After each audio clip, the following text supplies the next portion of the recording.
Bonjour et bienvenue au symposium psychosocial ETIAM 2021 intitulé Place aux nouvelles réalités. Ce symposium vous est fièrement proposé par l'Alliance ETIAM, composée du portail VIH-Sida du Québec, du CAPAC, Centre associatif polyvalent d'aide hépatite C, et ASTEC, Action santé travestie et transsexuelle du Québec.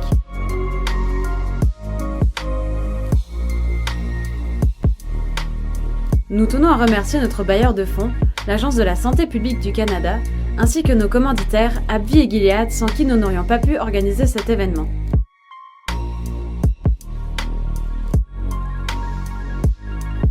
Nous vous souhaitons un agréable symposium. Maintenant, place aux nouvelles réalités. Bonjour. Pour ceux et celles qui ne me connaissent pas, je m'appelle Laurence Mercillian, je suis la directrice de CAPAC. Même si nous travaillons beaucoup en mode virtuel ces derniers temps, nous sommes toutes et tous situés sur des territoires traditionnels autochtones. Les trois organismes de l'Alliance ETIAM qui vous proposent ce webinaire aujourd'hui, à savoir ASTEC, CAPAC et Portail, sont situés à Montréal, qui est connu sous le nom de Tiohtià:ke, dans la langue des Kanien'kehá:ka. Donc, je remercie la nation Mohawk, Kanien'kehá:ka, qui est la gardienne de ces terres non cédées, qui depuis longtemps sont des lieux de rencontre et de rassemblement pour diverses nations. Dans le cadre de ce webinaire, nous avons des participants et participantes qui se joignent à nous de partout au Québec. Alors, je vous encourage à prendre connaissance des terres traditionnelles sur lesquelles vous travaillez et vous vivez. Je salue chacun et chacune d'entre vous qui êtes présents derrière vos écrans. Vous représentez, comme je l'ai dit précédemment, de nombreuses régions du Québec et nous avons même la chance d'avoir avec nous des personnes qui viennent de beaucoup plus loin dans le monde, comme Haïti, l'île de la Réunion, la France, la Belgique, le Bénin, le Maroc. Excusez-moi si j'en oublie. En tout cas, de tout cœur, à toutes ceux et celles qui sont présentes aujourd'hui avec nous, merci. Je vous rappelle que nous aurons 3 autres sessions, les 3 prochains vendredis à la même heure. J'espère que notre programme sera à la hauteur de vos attentes. Nos équipes ont travaillé vraiment très très fort pour cela. Je vous souhaite un excellent symposium. Salut, moi c'est Mathis, je suis à la direction du portail VIH-Sida du Québec. C'est un grand plaisir pour moi aujourd'hui de vous accueillir à notre symposium 2021, Place aux nouvelles réalités. Vous l'aurez sans doute remarqué, ce titre fait allusion à notre symposium 2018, Place aux réalités. Nouvelle réalité donc parce que la pandémie a impacté beaucoup nos vies. Pour la session d'aujourd'hui et les suivantes, nous allons nous intéresser aux impacts qu'a eu la pandémie sur l'intervention sociale, que ce soit en VIH, VHC ou sur la transdiversité. Pour ce faire, nous avons recueilli des témoignages et des présentations de plusieurs intervenants et intervenantes, experts et expertes sur le sujet. Vous l'aurez remarqué, les communautés que l'on dessert sont au cœur de ce symposium. J'aimerais remercier toutes les personnes qui ont participé au comité scientifique qui ont permis d'élaborer tout le programme du symposium. Un grand bravo et un grand merci également à Romain et Patrice qui ont coordonné toute l'organisation de ce symposium 2021. Un merci également à Barbara et Louis-Joseph pour s'occuper des communications et un grand merci à tous les participantes de l'événement. Je vous souhaite un très bon symposium et à bientôt.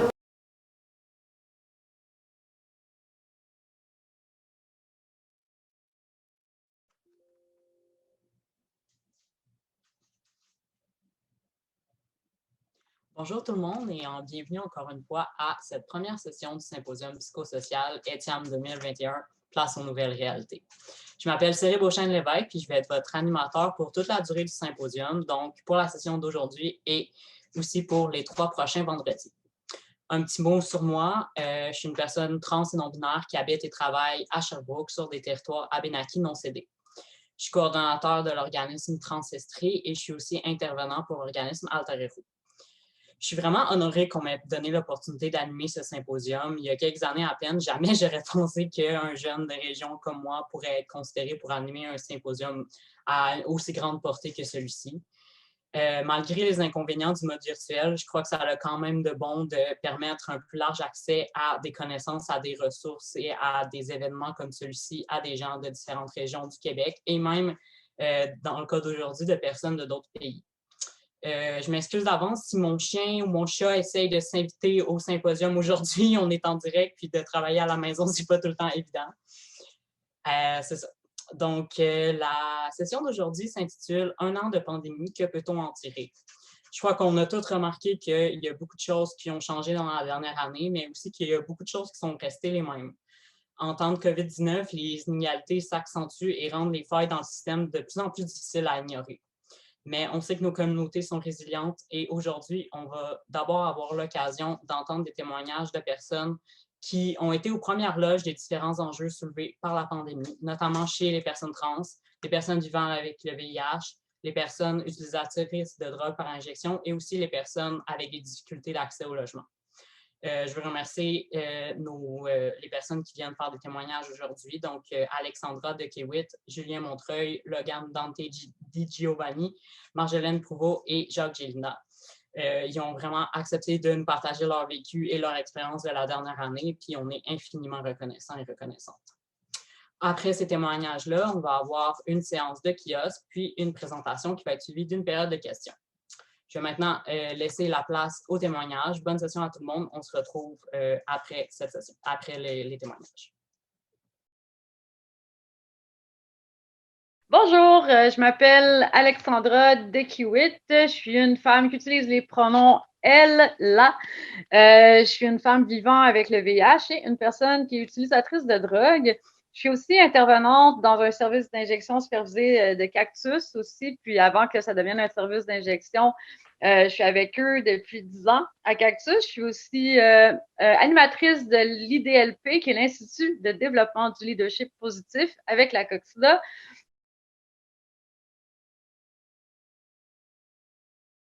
Tout à fait, tout à fait. Puis je pense que j'en suis témoin en première ligne. Depuis l'ouverture du SIS, on a une overdose à toutes les semaines, à toutes les 2 semaines. Pendant la pandémie, ben, la qualité des drogues a beaucoup chuté. Hein, les prix des drogues, en gros, pour les gros dealers en haut, là, ça a augmenté. Fait qu'on ça c'est beaucoup. Ce qu'on a vu, c'est l'apparition de l'héroïne mauve à Montréal. Malgré que ça fait longtemps que je vois l'héroïne mauve dans d'autres villes comme Toronto, même Ottawa, ça n'avait pas encore touché Montréal, mais c'est arrivé en grand. Puis on parle d'overdose quotidienne, parfois même plus qu'une par jour. Fait que c'est sûr que la qualité des drogues a beaucoup changé.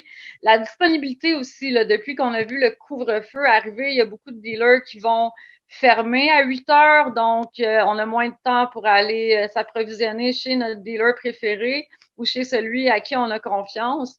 Ceux qui sont là plus tard, ben écoute, souvent ça va coûter plus cher ou on doit se déplacer plus loin parce que eux ne veulent pas prendre de risques.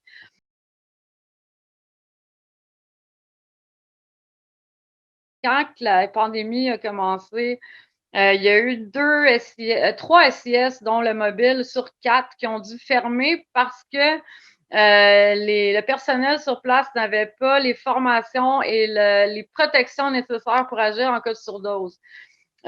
Pour ce qui est de nous autres, ben, ce que je me rappelle d'avoir eu un choc immense d'arriver au mois de mars dans l'organisme où je travaille, puis c'était, en fait, les gens pouvaient plus rentrer, c'était plastifié partout, il y avait, tout le monde, on devait tous porter des masques, les gens pouvaient plus rentrer. Avant, les gens pouvaient rentrer, on pouvait jaser avec eux autres, ils pouvaient venir se relaxer un peu, prendre un répit de la rue, faire des démarches, ensuite aller dans la salle d'injection, puis après la salle, ils pouvaient rester sur place, tandis que maintenant, alors qu'on avait 10 places pour l'injection, on est rendu à 5, parfois 6, là on peut tirer. Les gens doivent quitter tout de suite après, à moins qu'ils soient vraiment, vraiment intoxiqués. On peut plus accueillir les gens, tu sais, même faire des démarches, c'est rendu difficile. De toute façon, on les refuse, j'accepte plus personne. On doit toutes les envoyer à l'hôtel à la place du Puy, le projet d'OBM. C'est pas toutes les personnes qui consomment qui sont dans la rue, mais une bonne partie quand même. Il n'y a plus d'argent, il y a plus les personnes, beaucoup de personnes ont perdu leur emploi ou leurs heures ont été drastiquement diminuées. Fait que tout ceux qui fait du squeegee, les travailleurs du sexe aussi, les personnes qui quittent, il n'y a plus d'argent à faire, fait qu'on retrouve beaucoup de personnes qui nous arrivent qui sont en manque.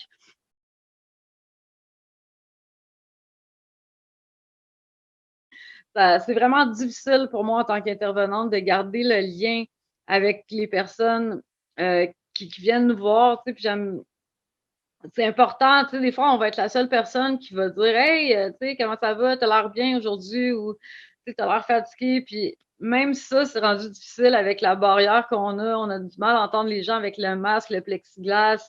Ça l'isole des personnes qui sont déjà isolées. Puis ça met dans des situations plus dangereuses des personnes qui ne l'étaient pas nécessairement avant.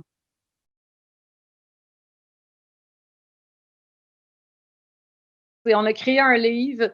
On sait que dans ce livre-là, quand on va le voir, ça va être annoncé des décès des personnes. Fait quand on est prêt, quand on est prêt à le voir, on s'en va voir ce livre-là, puis on sait que ça va être un décès qui va être annoncé. Fait que dans le fond, on se prépare mentalement à apprendre les décès.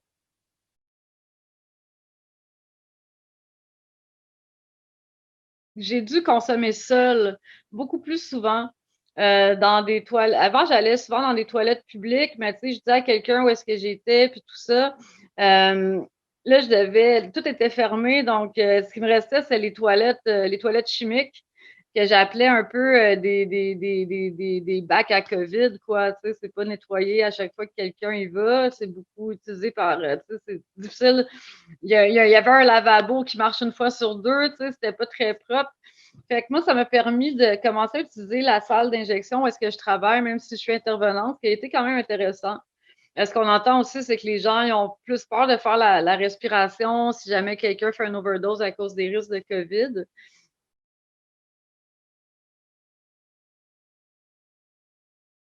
D'être empathique, d'avoir de la compassion pour les personnes qui nous entourent, puis de pas stigmatiser ces personnes-là, hein, c'est parce qu'il y a tellement de jugements, fait que c'est sûr qu'une personne qui sent qu'il va être jugée va pas parler de ce qu'elle vit, tandis que si elle sent qu'il y a une ouverture, mais c'est là qu'elle va pouvoir demander de l'aide puis en recevoir, sinon ça va tout être gardé en dedans d'elle, puis ça l'avancera pas.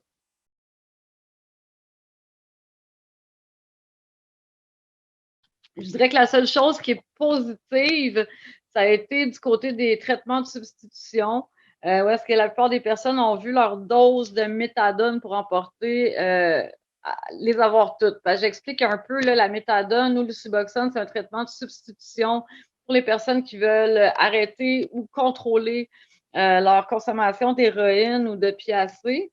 Puis pour ça, on doit aller tous les jours à la pharmacie au début. Puis là, on a ce qu'on appelle une dose pour emporter qui va augmenter selon si on est bon ou pas bon dans notre programme. Hein. Fait que, mais maintenant, la plupart des personnes ont toutes leurs doses pour emporter, doivent aller à la pharmacie seulement une fois par semaine. Je dirais que c'est le seul bon côté. Puis que ça nous aide aussi à militer pour du safe supply, de la drogue de qualité, de la drogue qui serait pas teintée au fentanyl, par exemple, qu'on pourrait avoir de façon qui serait décriminalisée ou légale.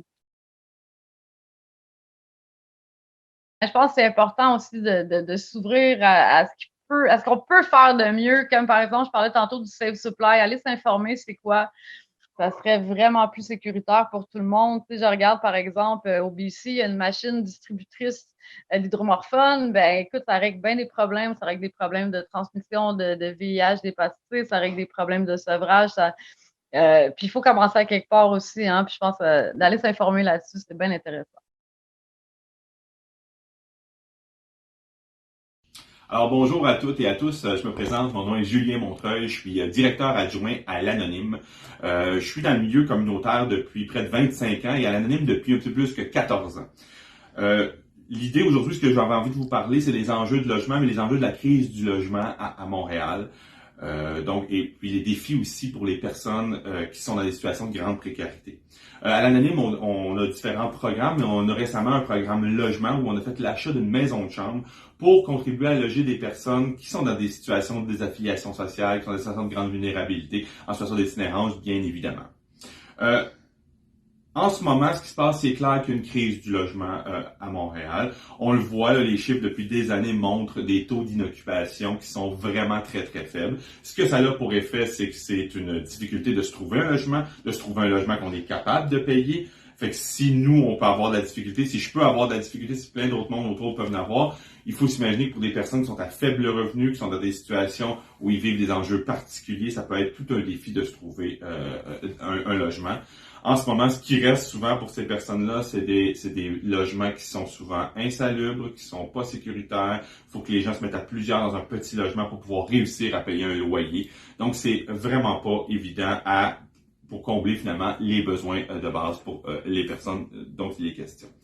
En ce moment, on pourrait dire que depuis le début de la pandémie, on peut dire que les taux d'inoccupation ont augmenté. Ça pourrait faire en sorte, on pourrait dire, hey, c'est une bonne nouvelle, ça pourrait faire en sorte que les logements pourraient être moins chers. Non, c'est pas le cas. Puis ça n'a pas fait en sorte non plus que les personnes en situation d'itinérance ou de grande précarité ont des options autres pour pouvoir se loger.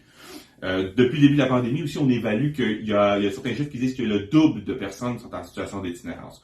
On essaie de répondre tant bien que mal à cette augmentation-là énorme en ouvrant entre autres différents refuges ou en augmentant les places en refuge.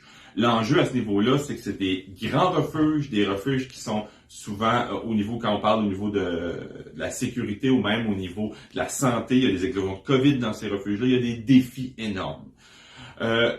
On a aussi ouvert des haltes chaleur un peu partout sur l'île de Montréal. Ça, pour nous, c'est un enjeu, c'est quelque chose qui est très positif. Ça fait en sorte que justement les personnes peuvent aller là pendant un certain temps, sortir, rentrer. Ça, c'est vraiment plus positif, un peu plus adapté pour les personnes qui sont sur l'espace public. Cependant, ça répond pas à tout le monde. Ça fait en sorte qu'il y a des personnes qui demeurent sur l'espace public. On s'entend que maintenant, il y a un couvre-feu et là, ça exacerbe encore davantage les enjeux pour ces personnes-là. Donc, les personnes qui sont sur l'espace public, qui n'ont pas le droit d'y être, ne veulent pas avoir de contravention. Fait qu'est-ce qu'ils font? Celles qui décident d'y rester, elles se cachent. Et là, à ce moment-là, ça amène des enjeux de sécurité importants. On s'entend, la base pour être dans une situation de sécurité, c'est de voir et d'être vu. Quand c'est pas le cas, c'est sûr qu'on se met à risque et ces personnes-là se mettent à risque, effectivement. À ce qu'on remarque aussi à l'anonyme, c'est une baisse de fréquentation dans les différentes activités, les différentes interventions qu'on fait le soir et la nuit auprès des personnes. Cette baisse-là, elle est vraiment liée, oui, au couvre-feu, bien évidemment, mais ça fait en sorte que nous, ça nous inquiète énormément sur des enjeux bien précis, notamment des possibilités de surdose mortelle pour les personnes qui consomment des drogues. Ça, c'est clair pour nous. On a peur que ces personnes-là, soit dans les endroits publics ou même chez eux, hésitent à venir dans les ressources et à ce moment-là, on craint vraiment une augmentation à ce niveau-là. On craint aussi une augmentation des infections transmissibles sexuellement par le sang. Les gens ont moins accès au matériel de consommation et donc on peut penser que ça peut favoriser la réutilisation, voire même le partage du dit matériel.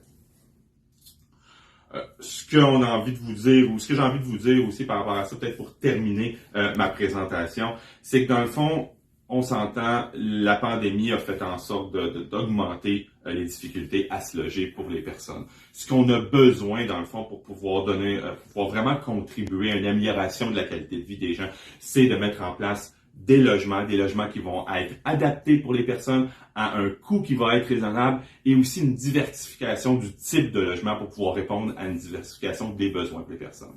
Merci beaucoup.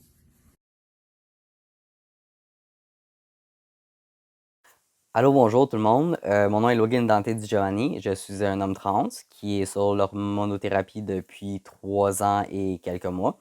Mais en même temps, je suis intervenant pour un organisme communautaire qui s'appelle Aztec, qui travaille avec Cactus Montréal. Le symposium ETIAM m'a demandé pour faire un témoignage par rapport à l'hormonothérapie et aussi la pénurie d'hormonothérapie durant la période de COVID-19. Donc, évidemment, moi, j'ai eu l'expérience d'avoir une pénurie d'hormones. Je me suis proposé de faire le gel qui coûte à peu près 10 fois plus. Donc, au lieu que mon hormonothérapie me coûte peut-être 100 à 120 $ à l'année, j'aurais dû switcher à une option qui coûte 1200 $ par année, ce qui rentre beaucoup dans mon budget. J'ai été très chanceux parce que j'ai gardé toutes mes fioles d'hormones, même si j'ai eu des problématiques à rejoindre mon médecin pour être capable de faire un renouvellement de prescription, un changement de prescription, mais aussi pour faire mes tests sanguins. Donc, j'ai pu garder mes hormones qui me restaient, ce ce qui n'est pas la meilleure option. Au fait, comme vous devez savoir, pourquoi c'est important qu'une personne trans ait accès au traitement. Évidemment, ça vient avec l'aspect social, tu commences un traitement hormonal, tu as des changements, tu veux que les changements continuent, mais aussi beaucoup avec la santé physique, comme ayant fait une deuxième puberté, ça vient avec certains changements qu'on s'habitue, mais aussi pour la santé mentale. Dans mon cas, moi, j'appréhendais beaucoup la possibilité d'avoir des règles que je n'ai pas eu depuis après 3 ans et quelques.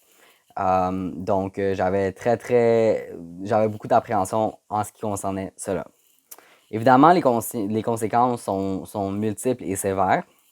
Premièrement, plusieurs personnes que j'ai entendues ont voulu essayer de prendre des traitements hormonaux sur le marché noir, qui évidemment, souvent les hormones sont coupées avec des affaires qui sont pas supposées être injectées, mais aussi le dosage n'est pas facile à comprendre. Non seulement cela, mais aussi le fait que plusieurs fois, j'ai vu dans des forums FTM, Female to Male Transgender, ou dans des forums queer ou trans, des personnes qui demandaient des hormones d'autres personnes. Évidemment, moi, j'ai été approché par plusieurs personnes dans la communauté qui m'ont demandé de donner mes restantes pilules d'hormones. Ça, évidemment, ça vient avec un certain nombre de conséquences du fait que, premièrement, les personnes qui demandaient cela dans les forums sociaux ne demandaient pas si la personne injectait avec des matériaux de réduction des méfaits, ne savaient pas si la personne avait des ITSS, ne savaient pas si la personne s'injectait une fois ou réutilisait la même seringue plusieurs fois pour s'injecter, ce qui pourrait être problématique et aussi prêt à donner à des abcès. Donc, évidemment, il y a eu un très gros stress dans la communauté trans, surtout la communauté homme trans, qui priorise l'hormonothérapie via des injections, où plusieurs hommes trans ont été interpellés à demander pour des hormones à leurs frères dans la communauté, ainsi pouvant hausser le risque d'ITSS.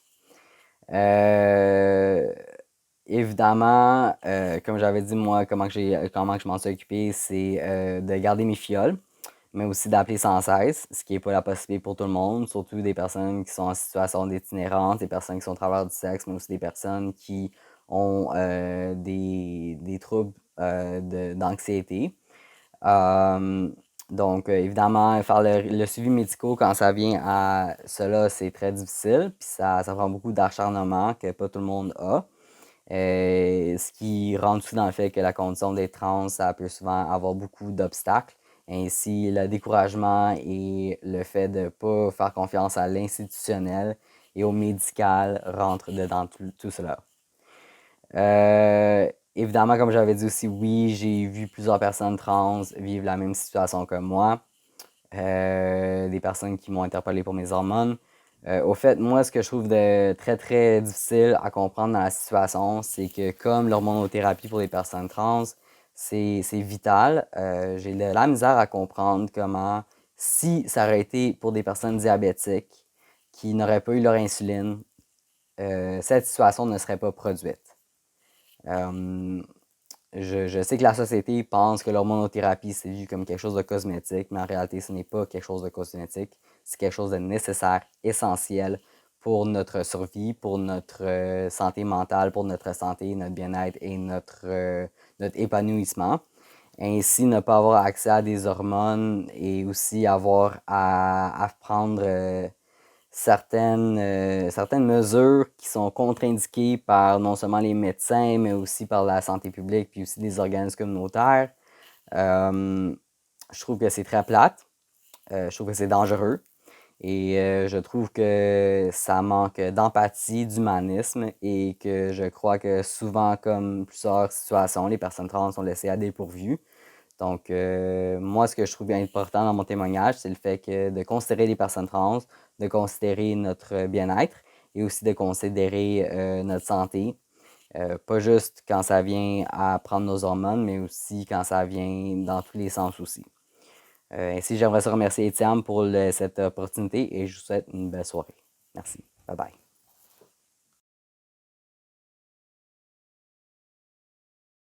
Bonjour, mon nom est Marjolaine Privot. Je travaille en tant que coordonnatrice de la TOPS.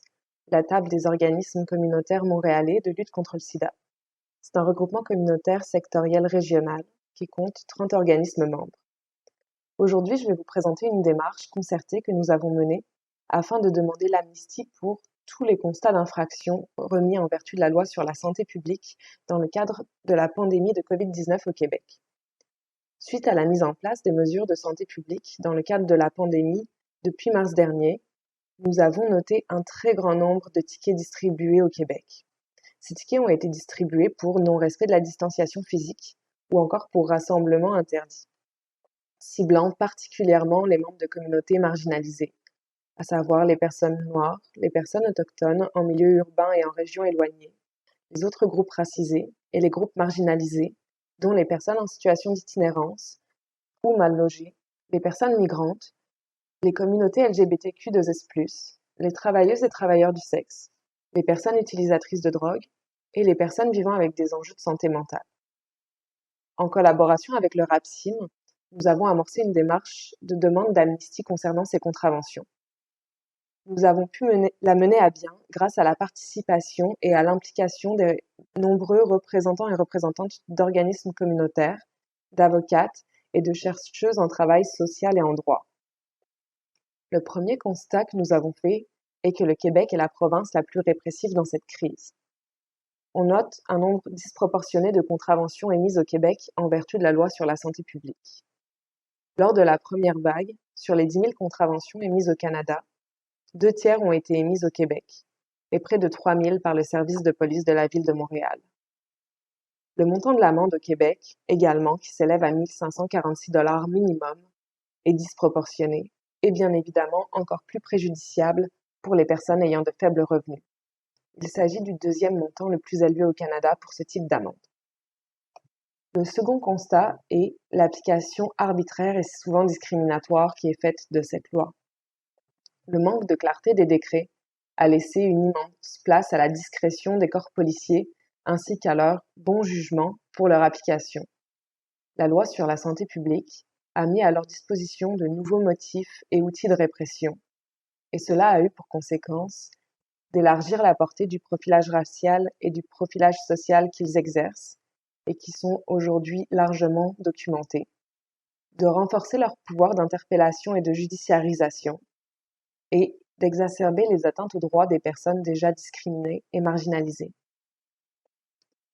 Parmi les personnes ayant été verbalisées durant la première vague, on compte également des intervenants communautaires, autochtones et noirs, dans le cadre de leur travail, alors qu'ils étaient reconnus comme travailleurs essentiels.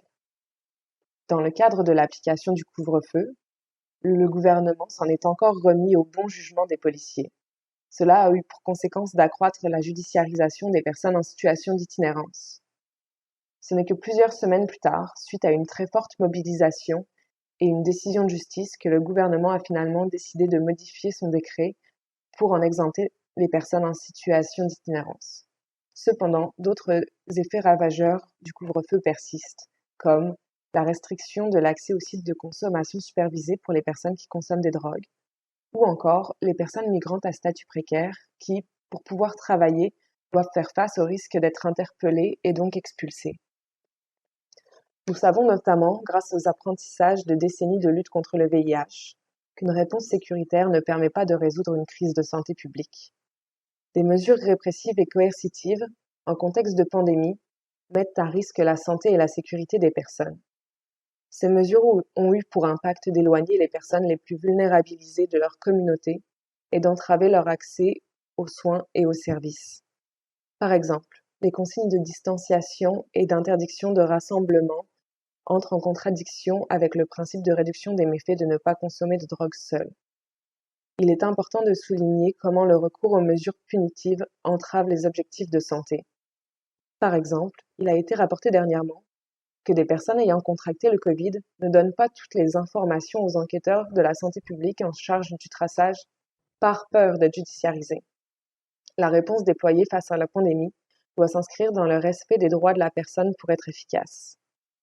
Nous avons donc collectivement rédigé une demande d'amnistie des contraventions remises en vertu de la loi sur la santé publique qui a été adressée au gouvernement du Québec. Cette démarche, qui a aujourd'hui reçu l'appui de plus de 80 organismes à travers le Québec, Et vous pouvez également apporter le soutien de votre organisme en cliquant sur le lien qui est dans le chat. Bon symposium!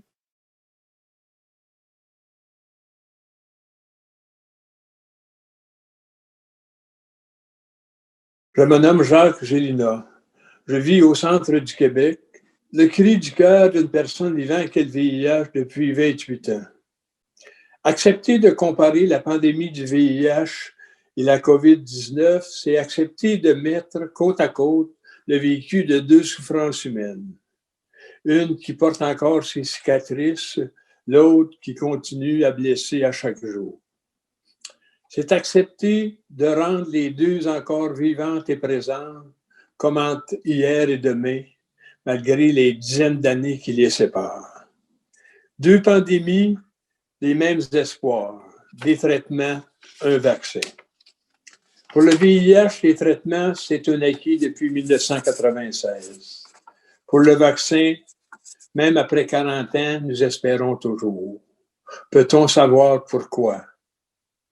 À cause de la vulnérabilité des personnes qui vivent avec, à cause des revenus vénérés pour les producteurs en raison du coût des traitements, à cause de la complexité du virus lui-même, à cause d'une inconscience de la société. Probablement un peu de tout cela. Pour la COVID, on en est encore aux hypothèses concernant les traitements. Pour le vaccin, c'est déjà là. Il aura fallu un peu moins d'1 an pour y arriver. Peut-on savoir pourquoi? La planète entière est menacée du plus riche au plus pauvre, de la personne en pleine santé autant que la plus faible. Encore là, même après 25 ans, les traitements existants ne sont pas accessibles pour tous. Dans les pays riches, la très grande majorité des personnes qui vivent avec le VIH ont accès à des traitements efficaces et performants. En Afrique, moins de 50% des personnes ont accès à ces mêmes traitements. Pour la COVID, la même injustice se profile déjà. Les pays riches, comme le Canada, Israël et d'autres, sont prêts à faire de la surenchère pour être servis les premiers. Les pays moins fortunés devront attendre combien de temps? Ça dépendrait de la générosité de la communauté internationale, de la générosité des producteurs de vaccins. Quand ça va mal partout, la solidarité internationale prend le bord. Les pauvres ramassent les miettes qui tombent de la table des riches. Deux pandémies, les mêmes souffrances, les mêmes mortalités, trop souvent dans l'indignité. Même 40 ans après la découverte du VIH, période où trop d'humains sont morts dans l'indifférence de la population en général. Des mourir indignes, même en 1990, des mourir dans l'isolement, le rejet, souvent entourés par un personnel déguisé en martien, et encore seulement pour ceux et celles qui acceptaient de les soigner. 40 ans plus tard, qu'a-t-on appris?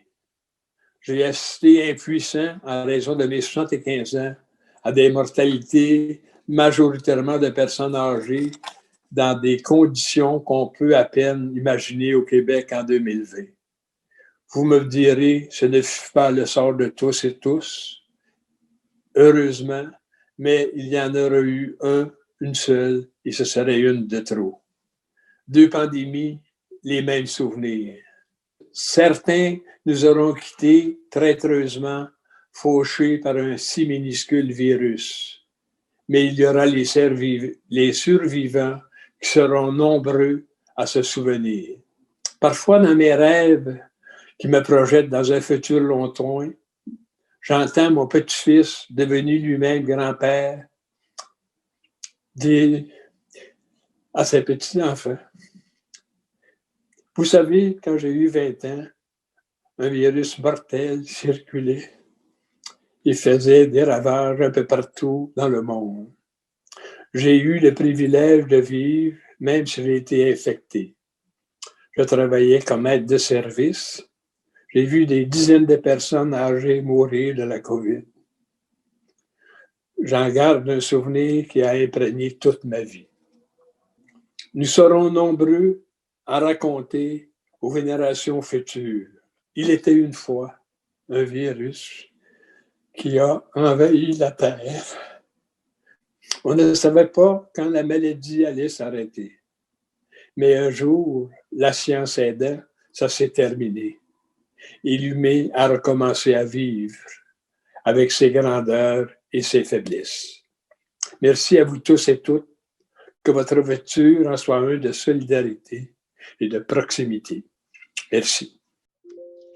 Merci vraiment beaucoup pour ces témoignages. Je pense que je parle pour tout le monde quand je dis que c'était vraiment très touchant et qu'on a vraiment beaucoup appris en vous écoutant. Vraiment, merci beaucoup à Alexandra, à Julien, Logan, Marjolaine et Jacques. Merci aussi de tout le temps, toute l'énergie et toutes les ressources que vous avez investies dans vos communautés, dans vos causes, dans vos organismes. Je veux aussi rappeler que on peut trouver le témoignage écrit complet de Jacques sur le site du portail VIH-Sida du Québec. Et puis, dans le chat, on a aussi le lien pour la pétition mentionnée par Marjolaine de la TOMS, la pétition pour une amnistie des constats d'infraction en vertu de la loi de la santé publique qui ont été distribués au Québec. Donc, je suis vraiment très émue, là, même si j'avais déjà vu les témoignages. Je pense que c'est vraiment important ce qu'on fait en ce moment. Je pense que c'est vraiment important de reconnaître que tous les vécus qui ont eu des impacts différents à cause de la COVID et tout ça. On va maintenant y aller avec des kiosques. En temps normal, en temps de non-pandémie, les symposiums comme ça, les colloques, c'est des très bonnes occasions pour les organismes communautaires de faire connaître leurs services et tout ça. Malgré le fait qu'on est en mode virtuel, on voulait quand même donner l'occasion à ces organismes-là qui œuvrent en prévention et en dépistage du VIH, du VIH et d'autres TSS de présenter leurs services. Donc, on va y aller avec quelques petits kiosques.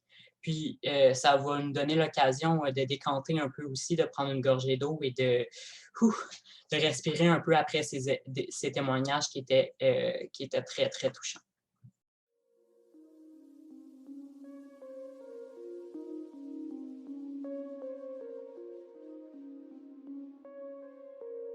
Merci de participer au symposium psychosocial ETIAM 2021 intitulé « Place aux nouvelles réalités ».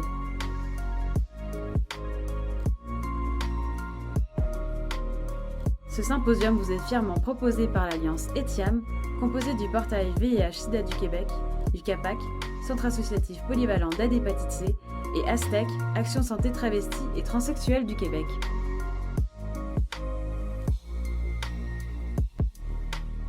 Nous tenons à remercier notre bailleur de fonds, l'Agence de la Santé publique du Canada, ainsi que nos commanditaires AbbVie et Gilead, sans qui nous n'aurions pas pu organiser cet événement.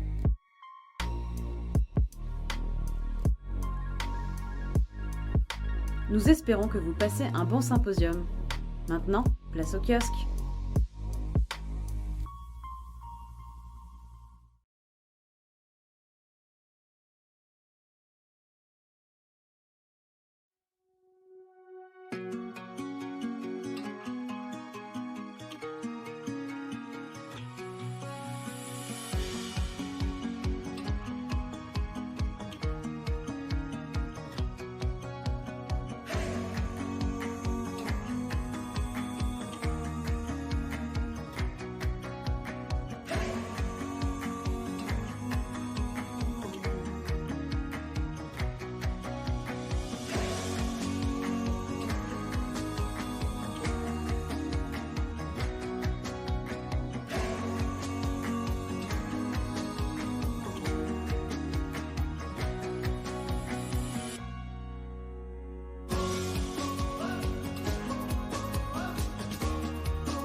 Miel et je suis intervenante auprès des professionnels et communautés ethnoculturelles pour l'organisme Miel Québec. Donc, en ce temps de pandémie, c'est certain qu'on a dû beaucoup s'adapter pour pouvoir continuer d'être actifs dans la lutte au VIH-Sida, mais surtout pour pouvoir continuer de supporter nos membres en ces temps plus difficiles. Donc, on agit d'un côté en entraide aux personnes vivant avec le VIH, puis aussi dans une optique de prévention pour sensibiliser autant les jeunes que les professionnels aux enjeux liés au VIH-Sida. Donc, entre autres, dans nos services, on a adapté la banque alimentaire qui est désormais des cartes cadeaux dans une épicerie au choix du membre. Puis, pour ce qui est de la moisson, on prépare maintenant les sacs préalablement pour que nos membres puissent venir un par un les chercher à l'organisme. Donc, évidemment, on respecte toutes les mesures d'hygiène imposées par le gouvernement. Puis, la majorité de nos services sont aussi en ligne présentement. Donc, on a donné le colloque 2021 complètement virtuellement cette année, un colloque qui abordait la santé sexuelle des hommes GB-ARSA. On a aussi des groupes de discussion, dont un groupe de discussion pour les GB-ARSA qui est virtuel en ce moment également. Puis, on a aussi créé une formation nommée « Une approche séropositive » qui est adressée à plusieurs professionnels, autant les professionnels de la santé que les professionnels des domaines psychosociaux. Donc, c'est une formation offerte de façon asynchrone qui dure environ 4 heures, que je vous invite à aller consulter sur le site Internet juste ici. Puis, en fait, elle est entre autres reconnue par le Collège royal des médecins et chirurgiens du Canada, puis par l'Ordre des pharmaciens, l'Ordre des psychologues, criminologues et plusieurs autres. Donc, ça résume vraiment brièvement nos services puis la façon dont on les a adaptés. Mais pour plus d'informations, je vous invite à communiquer directement avec nos intervenants par courriel ou par téléphone ou à consulter notre site Internet. Bonjour, je m'appelle Laurence puis je suis étudiante bachelière en sexologie à l'UQAM. Puis cette année, dans le cadre de mes études, j'effectue un stage dans l'organisme Le Portail VIH-Sida du Québec et je m'occupe du projet InfoRPS. Donc, InfoRPS, c'est une collaboration entre le Portail, qui vient en aide aux personnes qui vivent avec le VIH, et le CAPAC, qui accompagne les personnes qui ont l'hépatite C. Comme ça le dit dans le titre, InfoRPS, ça s'adresse aux personnes qui vivent avec le virus de l'herpès simplex ou qui sont susceptibles de le contracter. Nos bureaux, ils se situent à Montréal, et vu qu'on est présentement en contexte de pandémie, les activités qui se déroulaient normalement en présentiel sont faites à distance. Donc, on utilise la plateforme Zoom. On fait des groupes de soutien mensuels où les personnes peuvent échanger par rapport à leur réalité, se donner des conseils puis poser des questions. J'offre aussi de la relation d'aide individuelle. Sinon, on a une ligne téléphonique où les gens peuvent appeler pour poser des questions ou obtenir simplement du soutien ou de l'écoute. Et on a aussi une adresse courriel où les gens peuvent aussi écrire leurs questions. Ce qui est le fun cette année, c'est qu'on va refaire le site Internet en grande partie, qui est inforps.org. Donc, il va y avoir des nouveaux designs et des nouvelles sections. Il y a aussi les informations par rapport à la ligne téléphonique et l'adresse courriel. Donc, je vous invite à le consulter si ça vous intéresse. C'est sûr que présentement, vu qu'il est en reconstruction, je suis beaucoup plus active sur le Facebook, qui est InfoRPS. On a aussi une page Twitter. Ce que je fais, c'est qu'environ aux 2 semaines, sur la page Facebook et Twitter, je poste un vrai ou faux. Puis je fais aussi des capsules informatives de manière régulière. C'est sûr qu'on fait une différence dans la communauté par le fait qu'en ce moment, il y a très peu de ressources par rapport au virus de l'herpès. C'est un virus qui est très, très stigmatisé. Souvent, les gens, ils manquent d'informations par rapport à ça, puis ils ne savent pas vraiment vers qui se tourner. Donc, en ce moment, on est pas mal la ressource principale pour l'herpès. Donc, je vous invite à nous contacter si jamais vous avez envie de bénéficier de nos services ou simplement obtenir de l'information. Bienvenue à l'Arche de l'Estrie. Donc, nous sommes un organisme communautaire qui a pour mission, en fait, d'accompagner et de soutenir les PV-VIH, et ce, dès l'annonce du diagnostic à la fin de vie. On le fait à travers plusieurs services offerts. Donc, on offre par exemple le dépannage alimentaire, l'intervention psychosociale, que ce soit au niveau individuel ou de groupe. On offre également une multitude d'activités de groupe ou individuelles, par exemple des soupers communautaires. On fait également de la sensibilisation, de la promotion de droits et on a aussi une équipe de bénévoles qui s'implique avec nous. Depuis environ 4 ans, le projet C a été mis sur pied pour venir en aide aux personnes vivant avec l'hépatite C en offrant soutien et accompagnement de l'annonce du diagnostic jusqu'à la guérison. qu'ils soient co-infectés par le VIH ou non.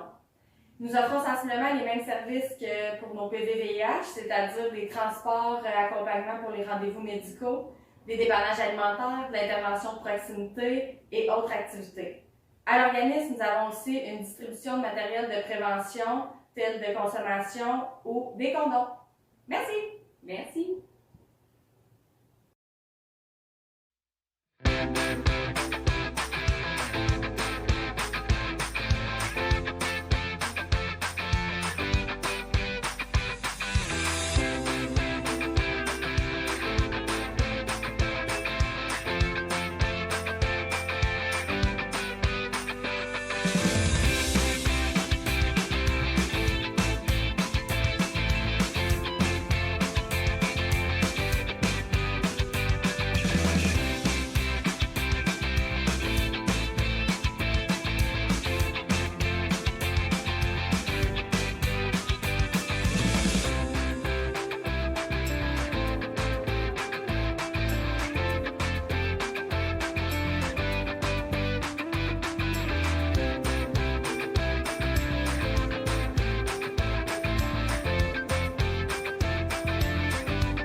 Merci pour ces kiosques. On remercie vraiment les organismes qui nous ont envoyé ça. Et puis, je rappelle que si vous n'avez pas vu votre organisme préféré encore apparaître, c'est parce qu'à chaque séance du symposium, il va y avoir une séance de kiosque. Donc, ne vous inquiétez pas, vous allez voir tous les organismes qui nous ont envoyé un petit vidéo. Maintenant, on va passer à une présentation qui s'intitule « Les ITSS en milieu carcéral en temps de pandémie COVID-19 ». C'est une présentation qui va être donnée par Joëlle Bianco et Evelyne Desilets. Joëlle Bianco, c'est une infirmière clinicienne qui a plus de 7 ans d'expérience en SIDEP-ITSS, dont 3 ans en milieu carcéral. Elle est spécialisée en prévention des infections et en santé mondiale. Evelyne Desilets, quant à elle, est une infirmière clinicienne diplômée de l'Université de Montréal et présentement étudiante au microprogramme de leadership et de gestion des services infirmiers dans la même université. Elle est nouvellement membre de l'équipe SIDEP-ITSS carcérale de l'établissement de détention de Montréal et de l'établissement de détention de Rivière-des-Prairies. Tout au long de la présentation, n'hésitez pas à utiliser l'outil questions et réponses qui se situe dans le bas de votre écran. Donc, c'est un outil qui est distinct du chat, qui va nous permettre de voir vraiment une à la suite de l'autre toutes les questions. Donc, s'il y a des questions qui vous viennent à l'esprit pendant la présentation, vous pouvez les poser là. Et puis, après la présentation, on va avoir une période de questions-réponses en direct avec les deux présentatrices. Donc, c'est ça, je vais vous le rappeler où l'outil est à la fin également. Donc, on peut maintenant passer à la présentation de Evelyne et Joëlle.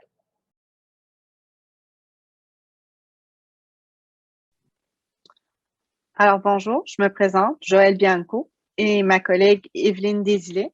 Nous sommes 2 infirmières cliniciennes à l'équipe de services intégrés de dépistage et de prévention des infections transmissibles sexuellement et par le sang en milieu carcéral du CIUS du nord de l'île de Montréal.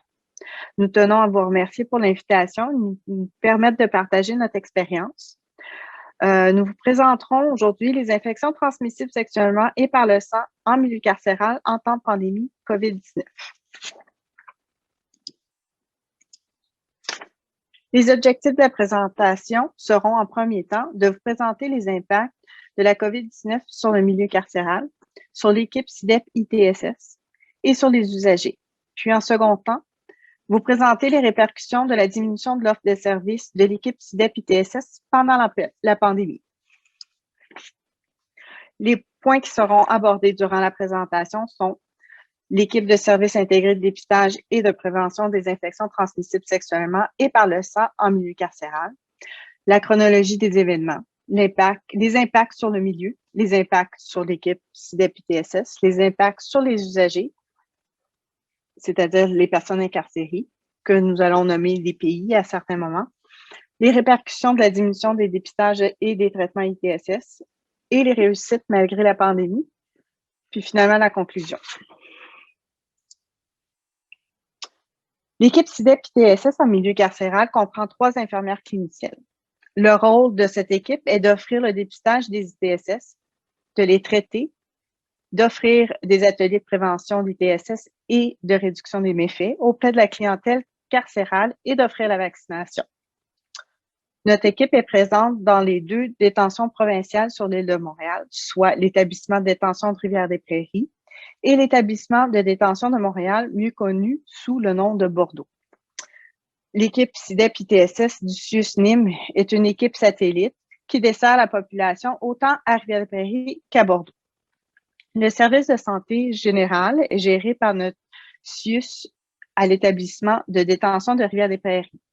Par contre, à Bordeaux, le service de santé est encore géré par le ministère de la Sécurité publique. Notre équipe est donc un collaborateur du ministère de la Sécurité publique puisque le service de santé n'est pas encore transféré au CIUS-NIM de cet établissement. Pour votre information générale, Bordeaux est la plus vieille et la plus grande détention provinciale avec une capacité d'environ 1500 personnes incarcérées avec un roulement mensuel de 1100 incarcérés par mois.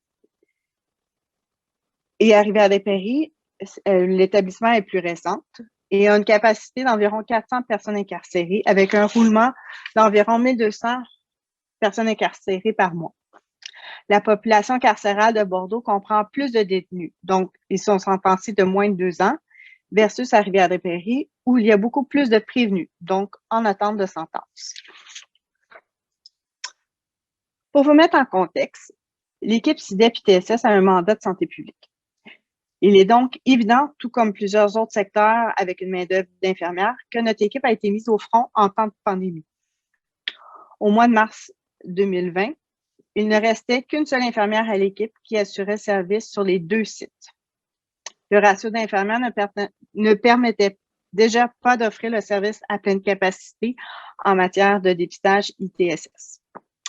En mars 2020, le ministère de la Sécurité publique a fait une demande de service pour aider et à conseiller la détention de Bordeaux pour la mise en place des mesures sanitaires afin de prévenir et contrôler la transmission de la COVID-19 dans le milieu. L'infirmière CIDEP a donc été délestée.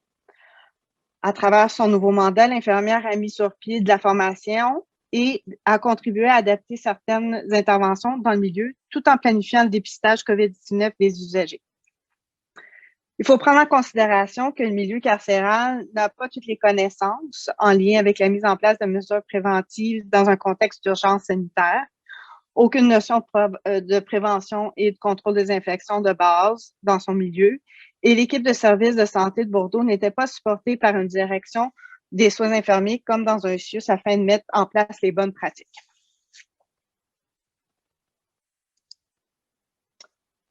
Donc, voici un aperçu chronologique des événements depuis mars 2020. Ici, on peut voir en mars 2020, le 12 mars, il y a une demande du ministère de la Sécurité publique et le délestage de l'infirmière dans ses fonctions CIDEP qui a permis la préparation du milieu. En avril 2020, on a nos premiers cas chez les employés de la détention. Et le 24 avril, on a notre premier cas chez les personnes incarcérées qui nous confirme la transmission auprès des usagers. C'est à ce moment-là que notre équipe a été fortifiée par l'équipe de santé de Rivière-des-Prairies afin de procéder à un dépistage massif des usagers. De mai à juin 2020, l'éclosion persiste à travers plusieurs secteurs de la détention et notre équipe est mise en contribution au dépistage massif. Enfin, vers la mi-juillet 2020, c'est la fin de la première vague à la détention de Bordeaux. Il y a reprise graduelle de certaines activités du service de CIDEP. En août 2020, il y a 2 nouvelles infirmières qui sont engagées au service CIDEP. Ceci permet de rattraper la liste d'attente de dépistage ITSS et d'offrir des traitements de nos usagers symptomatiques. Ceci facilite l'accès autant au dépistage de COVID-19 que le dépistage des ITSS. Enfin, En décembre 2020 jusqu'à présentement, c'est le début de la deuxième vague chez les employés qui amène une deuxième éclosion dans le milieu auprès de nos usagers. Ceci engendre l'arrêt des activités SIDEP dû à l'ampleur de l'éclosion. Et actuellement, nous sommes toujours en dépistage massif et en réorganisation des soins offerts afin d'optimiser notre service de dépistage COVID-19. Je passe la parole à Evelyne. Bonjour, je vais vous présenter les impacts sur le milieu carcéral. Donc d'abord, à la première vague, on a dû arrêter la circulation des personnes incarcérées dans la détention pour réduire la propagation du virus. Donc ça a entraîné une diminution des services offerts à l'interne ainsi qu'à l'externe. Prenons comme exemple, aucun détenu pouvait venir à notre bureau pour avoir un dépistage d'ITSS ou, par exemple, se déplacer au centre de formation qui était aussi fermé. Il y a eu des adaptations des interventions par les employés de la détention. Comme Joël l'a expliqué, ils ont dû apprendre toutes les mesures de prévention et de contrôle des infections. Il y a eu une réorganisation des opérations carcérales aussi. Prenons par exemple que tous les nouveaux incarcérés devaient faire une quarantaine de 14 jours dans un secteur d'accueil avant de pouvoir se déplacer à un secteur régulier. Ensuite, entre les deux vagues, il y a eu une petite accalmie. Donc, on a pu diminuer un peu les mesures qui étaient prises. Donc, les détenus ont pu recommencer à circuler. Et puis, est arrivée la deuxième vague. Je vais changer le PowerPoint. Donc, à la deuxième vague, on a eu les mêmes enjeux qu'à la première vague. Par contre, on a pu plus continuer les services à l'interne. Par exemple, l'infirmerie est ouverte pour les personnes qui sont en zone froide et peuvent circuler pour aller à l'infirmerie. On remarque, par exemple, qu'il y a un manque d'effectifs au sein de l'établissement pour offrir le même niveau de service qu'à l'habitude. Ça, c'est dû aux surcharges des mesures sanitaires. Si on peut prendre, pour exemple, juste les appels téléphoniques des détenus à leur famille, il y a plus de mesures à faire. Par exemple, le téléphone doit être désinfecté entre chaque détenu, il doit être apporté à la cellule même pour que le détenu fasse son appel.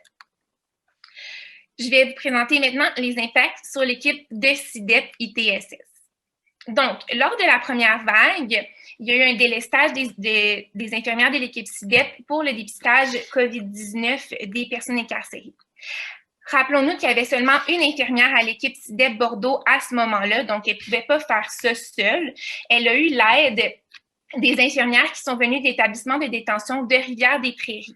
Bien sûr, ces infirmières-là n'étaient pas habituées de travailler sur le site de Bordeaux, donc ils ont dû être orientées et c'est cette infirmière-là qui s'en est occupée. Donc, cette infirmière-là s'est occupée de formation, de réunion et de préparation pour tout le dépistage de la COVID-19. Bien sûr, ça empiétait sur le dépistage des TSS pendant ce temps-là. Bon, et maintenant pour les ITSS. Il faut se rappeler que nous, on travaille dans un milieu carcéral. Donc, un SIDEP en milieu carcéral a une efficacité un peu moindre qu'un SIDEP qui est en communauté. On a un accès plus restreint à notre clientèle, ce qui entraîne peut-être notre efficacité qui est un peu moins élevée. Prenons par exemple les détenus pour qu'ils viennent à notre bureau. Il y en a qui doivent être accompagnés des agents des services carcéraux. Donc, il faut à ce moment-là qu'il y ait des agents de services carcéraux qui soient libres pour accompagner le détenu à notre bureau. Ou, par exemple, il y a certains détenus qui ne peuvent pas se croiser. Donc, on doit vraiment appeler un détenu à la fois pour venir à notre bureau. Donc, il faut prévoir le temps de déplacement des détenus. Et puis, on a un accès restreint pour aller faire des dépistages directement dans les secteurs. Donc, rappelons-nous que pendant la pandémie, avec les quarantaines qui ont été ajustées, on a un accès encore plus difficile à notre clientèle, ce qui entraîne une grosse réorganisation de notre travail à nous ici. On a reçu les directives ministérielles en juin 2020 qui disaient de faire un dépistage d'ITSS à toutes les personnes qui étaient symptomatiques. Et donc, c'est sûr qu'on a priorisé à ce moment-là toutes les personnes symptomatiques et les personnes qui avaient des prescriptions médicales quand on avait l'opportunité de faire du dépistage ITSS. Aussi, habituellement, on va donner des capsules d'informations sur la réduction des méfaits ou sur les ITSS au centre de formation une fois par semaine. Puis, on offre directement sur place après le dépistage ITSS. Malheureusement, cette activité-là aussi a dû être coupée avec la pandémie. Ensuite, pour la deuxième vague, on se retrouve pas mal avec les mêmes enjeux qu'à la première vague. Malheureusement, il y a 2 membres qui s'étaient ajoutés entre les 2 vagues, mais il y a 2 membres qui ont quitté pendant la 2e vague. Donc, le CIUS du nord de l'île de Montréal est tout dans une réorganisation pour tout ce qui est de pouvoir offrir un dépistage ITSS et pouvoir offrir un dépistage COVID-19. Donc, il y a une équipe mobile de dépistage COVID-19 qui s'est ajoutée à notre équipe. Bien sûr, au moment où je vous parle, c'est tout nouveau. Donc, les infirmières de l'équipe CIDEP qui sont toujours présentes sont encore délestées à faire du dépistage COVID-19, mais tranquillement, on devrait réussir à reprendre notre travail de CIDEP. Donc, pour l'instant, on a des difficultés à offrir le service CIDEP-ITSS selon les directives ministérielles de janvier 2021. Je vais maintenant vous présenter les impacts sur les usagers. Donc, pour les usagers, rappelons-nous, pendant la première vague en communauté, toutes les infirmières qui travaillaient dans des CIDEP ou qui faisaient du dépistage d'ITSS, finalement, ont été délestées pour aller travailler soit à l'hôpital ou en CHSLD. Donc, le service de dépistage d'ITSS en communauté a cessé ou a été beaucoup diminué. Donc, ça paraissait quand les détenus arrivaient à la détention, on a reçu beaucoup plus de demandes qu'à l'habitude. Et dans ces demandes-là, il y avait beaucoup plus de gens symptomatiques. Il faut penser aussi qu'ils font une quarantaine à l'admission maintenant, donc 14 jours en cellule, ou si le secteur est en éclosion, ils vont passer aussi un certain temps en cellule. Donc, ce temps-là en cellule est très anxiogène pour les personnes incarcérées. Donc, dès qu'ils développent des symptômes, ils vont beaucoup y penser. On a remarqué que quand ils nous écrivent pour nous demander une rencontre pour un dépistage, ils verbalisent beaucoup plus l'anxiété face à leurs symptômes. Aussi, entre les 2 vagues, on a remarqué que quand on envoyait nos prélèvements au laboratoire, il y avait un délai. Ça a été dû au fait que les prélèvements de COVID-19 et les prélèvements pour la gonorrhée, la chlamydia, c'est les mêmes. Donc, le laboratoire a priorisé les dépistages de COVID-19. Donc, pour avoir un résultat de dépistage de gonorrhée, chlamydia, on pouvait attendre jusqu'à 4 semaines pour un résultat qui habituellement prend 1 à 2 semaines. Donc, pour les personnes incarcérées, c'était aussi une augmentation du stress d'attendre plus longtemps avant de recevoir leur résultat pour le dépistage. Et aussi, on a remarqué qu'il y a beaucoup de ressources à l'externe, d'organismes qui ont diminué leur activité. Donc, quand on voulait référer à des organismes ou des ressources, c'était plus difficile. Pardon. Donc, c'était pour la première vague. Ensuite, pour la 2e vague, c'est pas mal les mêmes enjeux que la première vague. Par contre, le laboratoire s'est rattrapé et maintenant, si on envoie un échantillon de gonorrhée chlamydia, on a un retour à un délai qui est raisonnable. Mais par contre, on n'a pas pu effectuer de dépistage ITSS depuis le début de la 2e vague, malheureusement. Je repasse la parole à Joël. Alors, on a pu constater de nombreuses répercussions du fait que notre service a dû diminuer et même à certains moments arrêter d'offrir le dépistage des ITSS. Donc, comme Evelyne a nommé, il y a plusieurs usagers qui étaient symptomatiques dû au fait qu'il n'y avait pas beaucoup de dépistage qui avait lieu. La majorité de nos usagers qui étaient symptomatiques avaient soit une gonorrhée ou une chlamydia qui était sortie positive. On a dû utiliser davantage notre ordonnance collective pour traiter les gens. Donc, des fois, on y allait juste par leur symptomatologie sans nécessairement attendre les résultats parce que des fois, les délais de réception des résultats et la concordance avec leur libération faisaient en sorte qu'on ne pouvait pas nécessairement les attraper à temps puis les traiter au bon moment. Donc, on optait pour traiter la personne qui était symptomatique. Tout en les référant au médecin. Il y a eu une diminution de la prise en charge de nos usagers qui sont atteints d'hépatite C à travers tout ça parce qu'il y a de nombreuses interventions à faire pendant leur séjour en détention puis de suivi. Il y a eu une diminution de counseling de réduction des méfaits comme Evelyne l'a mentionné. On n'avait plus accès au centre de formation, donc on n'avait plus de groupe à qui offrir nos ateliers. Notre service était moins accessible. Donc, les dépistages ITSS étaient basés sur les priorités. de l'usager, les priorités des directives ministérielles et de la disponibilité de notre service. On a aussi fait appel à la santé publique, donc la Direction régionale de santé publique de Montréal, pour avoir un peu des données sur notre territoire de Montréal. Et de fait, eux aussi étaient priorisés dans la COVID-19. Donc, les données sont encore brutes. On n'a pas pu avoir d'informations générales concernant les ITSS depuis le début de la pandémie. Puis, c'est encore difficile de voir l'impact global puisque la pandémie est toujours en cours en ce moment. Malgré tout ça, on a quand même eu des réussites malgré le contexte. Tous nos usagers qui étaient symptomatiques ont été évalués, traités et au besoin ont été référés vers le médecin de la détention. Notre équipe a été très efficace, elle s'est adaptée au fur et à mesure selon l'accessibilité de la clientèle et la disponibilité du service. On a quand même initié 2 traitements d'hépatite C à travers tout ça, sachant que c'est très difficile d'initier un traitement en détention. On a pu maintenir les références vers des organismes à l'externe, malgré l'absence de ressources à l'intérieur de la détention. Donc, on était quand même un point de repère pour notre clientèle.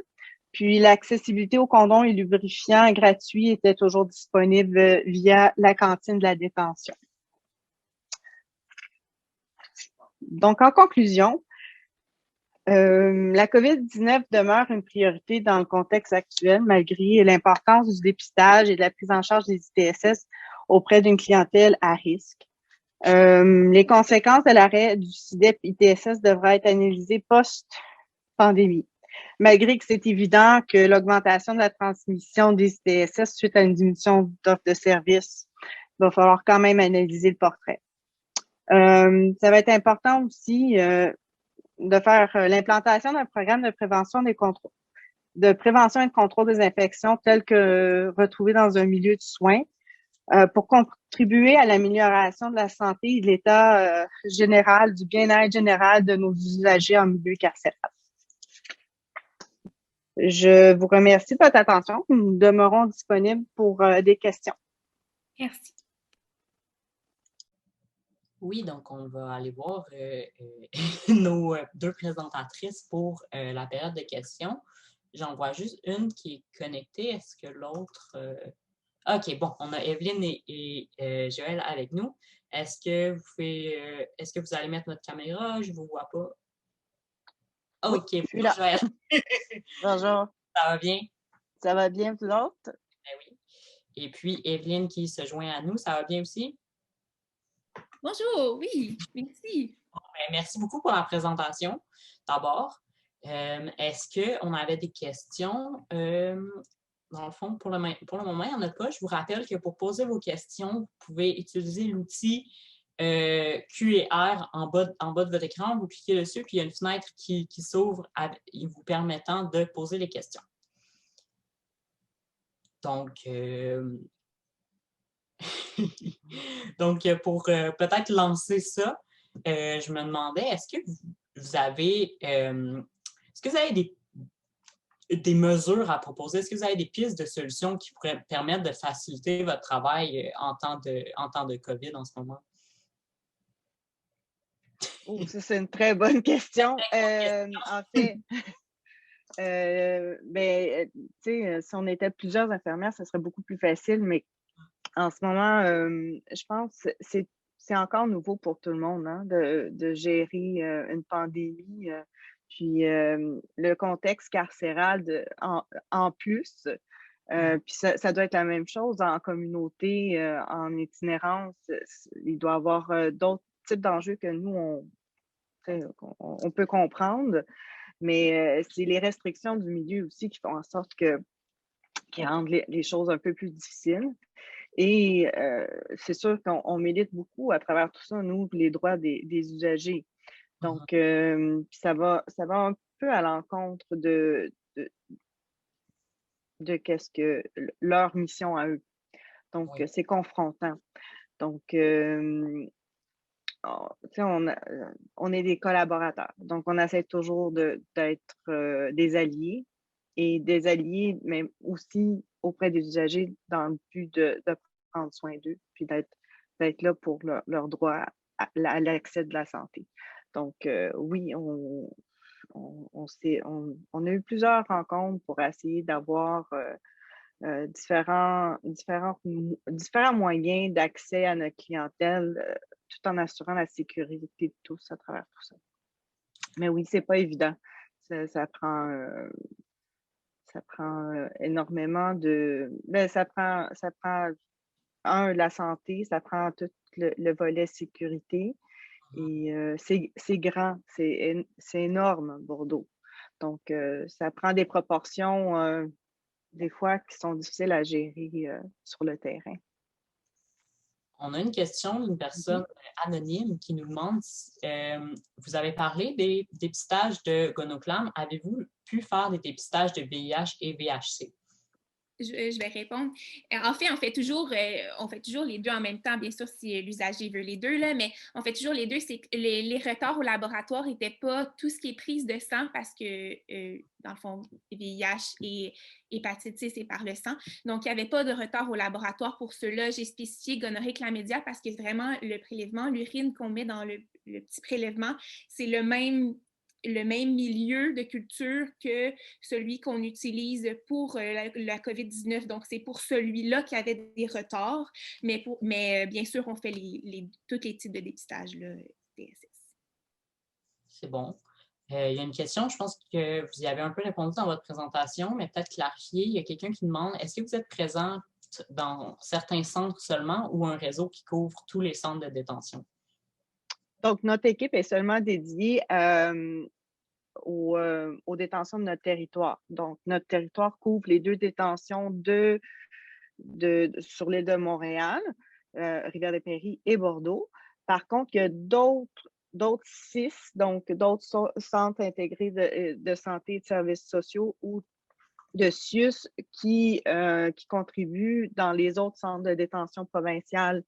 Nous, si je me trompe, on est une des plus grandes équipes CIDEP à travers la province au milieu carcéral. On est 3 infirmières à temps complet pour les 2 centres. Je sais qu'il y a d'autres centres où c'est à temps partiel, 1 à 2 journées par semaine pour offrir le dépistage des ITSS. Et la même personne demande aussi, est-ce qu'il y a ces services-là qui sont offerts en milieu de transition? Ça, ce serait une autre équipe. Généralement, c'est offert par une autre équipe. Je sais qu'il y a beaucoup de médecins qui sont dans les centres de transition qui vont faire du dépistage puis offrir du dépistage aussi. Mais nous, notre équipe est vraiment seulement à l'intérieur des murs de la détention. On travaille à temps plein en détention. C'est bon. La même personne demande aussi s'il y a une mise en commun de ressources, j'imagine, de la part d'autres acteurs par rapport à cet enjeu-là. C'est sûr qu'on a certaines tables. On a une table d'hépatite C en milieu carcéral où il y a plusieurs acteurs qui sont autour de cette table-là pour discuter de certains enjeux, de trouver des solutions et tout ça. On a aussi, mais là, depuis la pandémie, je vais être honnête avec vous, il y a des tables qui n'ont pas eu vraiment lieu à cause de tout ça, mais il y a aussi, nous autres, on faisait partie d'une table des infirmières en milieu communautaire avec Médecins sans frontières, puis il y avait différents acteurs du milieu communautaire, ainsi que les infirmières en itinérance, en CIDEP, qui faisaient en sorte qu'on avait un réseau, puis qu'on avait à se relayer dans certains cas, oui. C'est bon. Puis on travaille beaucoup avec le YMCA à l'interne. Par contre, pendant les éclosions, toutes les ressources à l'interne ont été fermées. Donc, on n'a pas pu continuer, mais on gardait les liens quand même quand il y avait les intervenantes faisaient quand même leur suivi par téléphone à l'interne, puis nous autres, on arrivait à relayer s'il y avait quoi que ce soit à transmettre une fois que la personne était libérée. C'est bon. Est-ce que Evelyne avait quelque chose à rajouter par rapport à ça? Non, c'est complet. Non, ça va, OK. On a une autre question qui demande est-ce que vous sentez une ouverture avec les dirigeants des institutions ou ça semble être toujours la même réponse de leur part? Ben, ça dépend sur quoi.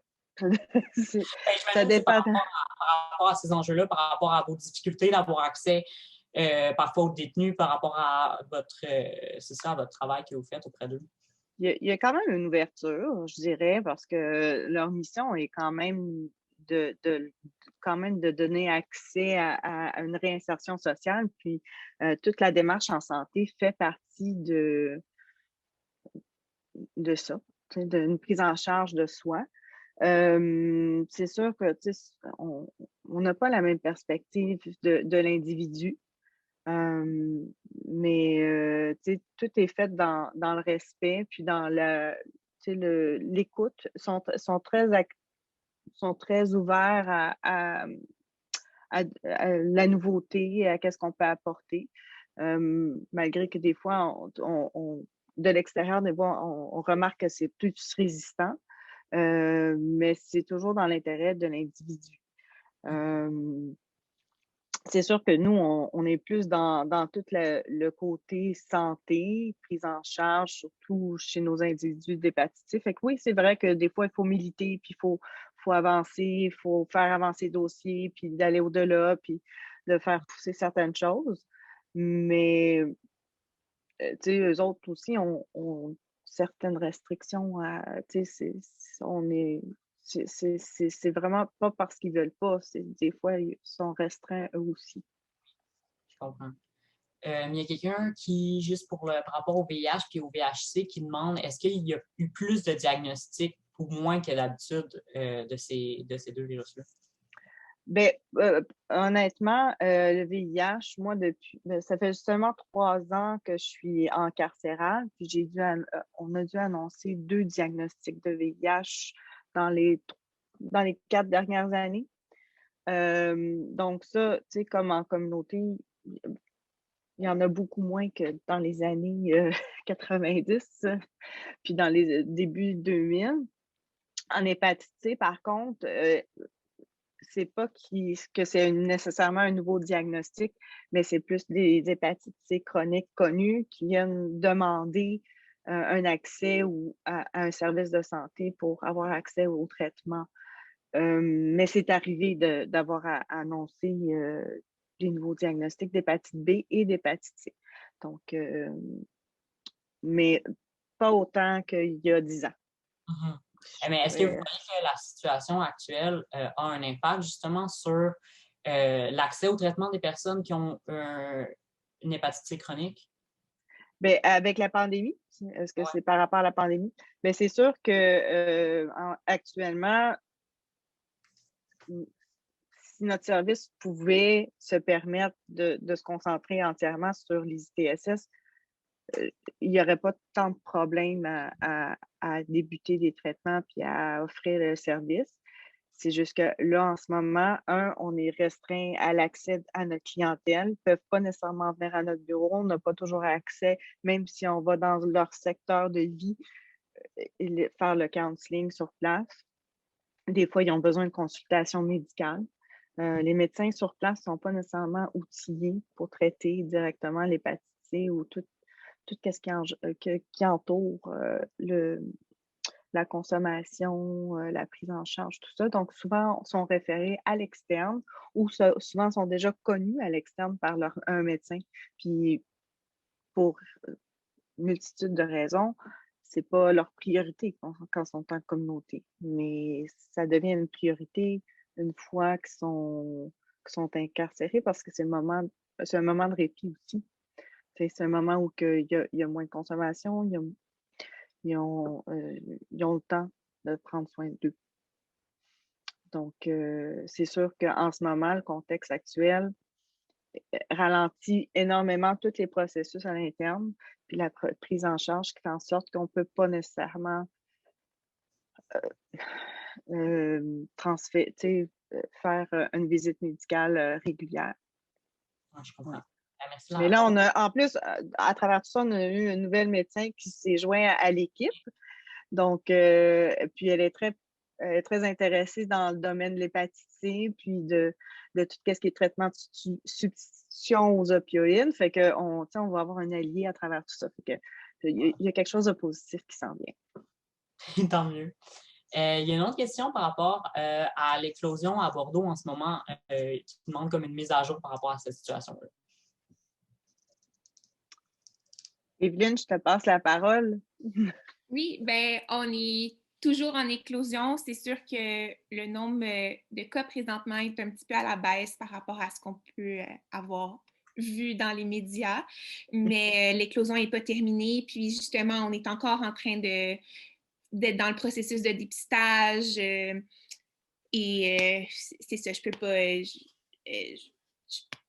on peut pas dire que c'est terminé. Là, je peux pas me prononcer sur quand ça va terminer non plus. C'est toujours la situation actuelle. Qu'est-ce qu'il faut comprendre aussi? Pour mettre fin à une éclosion, il faut avoir 2 cycles généralement. Donc, 2 cycles sans transmission. Ça veut dire que ça prend 28 jours dans le cas de la COVID parce que en dedans de 14 jours, il y a de la transmission, puis qu'on peut acquérir le virus. Donc, c'est en dedans de 2 cycles complets qu'il n'y a aucun cas, aucune personne qui est malade, qu'on arrive à déterminer vraiment la fin de l'éclosion. Donc, ça peut prendre du temps. Puis, il y a beaucoup, il y a énormément de même si on a réduit la population carcérale en bas de 1000 depuis le début de la pandémie, n'empêche que 900 personnes plus des employés, ça fait beaucoup, énormément de personnes à faire attention à travers tout ça. Si je peux ajouter aussi, il y a un service de dépistage sur place maintenant qui est offert aux employés. Donc, on réussit à avoir un meilleur contrôle aussi au niveau des employés, ce qu'on n'avait pas avant. Donc, tout ça, c'est nouveau. Là, ça s'est mis sur pied récemment. Donc, puis on arrive à faire plus de dépistage aussi par jour au niveau des détenus vu qu'on a eu de l'aide. Donc, ça s'en vient, le positif s'en vient. Là, tout est plus pris en charge. Super. Ben, merci beaucoup à vous deux d'avoir pris le temps d'enregistrer la présentation puis d'être aussi revenus ici aujourd'hui pour répondre aux questions. Ça va mettre fin à la période de questions et réponses. Donc, je vous remercie énormément. Merci pour l'invitation puis bon symposium. Merci, bon symposium. Merci. Donc, voilà, on arrive à la fin de notre session d'aujourd'hui. Je tiens vraiment encore une fois à remercier toutes les personnes qui ont donné des témoignages, les organismes qui ont envoyé leurs vidéos pour les kiosques et puis également aux 2 personnes qui viennent de faire leur présentation, Joël et Evelyne, et ensuite de répondre à vos questions. Merci à vous d'avoir été là, d'avoir posé d'excellentes questions. On vous rappelle que toutes les sessions du symposium vont être disponibles sur YouTube après la fin des séances. Et puis, je vous rappelle également que la semaine prochaine, on va être de retour à la même heure, donc à 10 h le 26 février, pour une nouvelle session qui va s'intituler « S'adapter pour mieux accompagner ». Puis, on va avoir 2 présentations sur l'intervention en temps de pandémie, donc sur l'intervention de proximité dans le contexte de la COVID-19, mais aussi sur le CARE pendant cette pandémie. Donc, ensuite, on vous réinvite également pour les 2 autres séances qui vont avoir lieu les 2 vendredis subséquents. Donc, on va avoir le 5 mars, la session qui est intitulée « Avancer ». Avancer et faire avancer, désolé, j'ai accroché sur le titre. Et puis, la dernière session va être le 13 mars, encore une fois à 10 h, et puis elle va s'intituler « Les soins de santé à l'ère des technologies d'information et de la communication », parce que c'est des technologies qui sont très, très importantes dans le cadre de la pandémie. On a une évaluation à vous faire passer, donc un petit sondage qui va apparaître sur Zoom. Donc, je vous invite à le remplir pour nous donner votre rétroaction par rapport à la séance d'aujourd'hui. Et puis, on vous voit la semaine prochaine.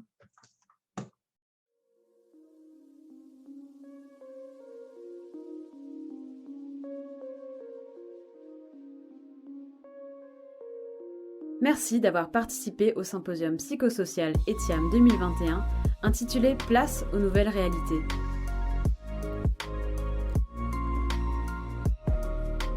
Ce symposium vous a fièrement été proposé par l'Alliance ETIAM, composée du portail VIH-Sida du Québec, du CAPAC, Centre associatif polyvalent d'aide hépatite C, et ASTEC, Action santé travestie et transsexuelle du Québec.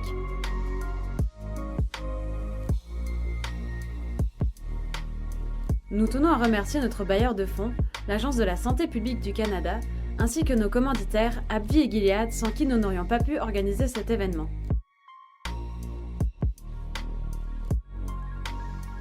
Nous remercions également toutes les personnes qui ont participé à l'organisation et à la création du symposium.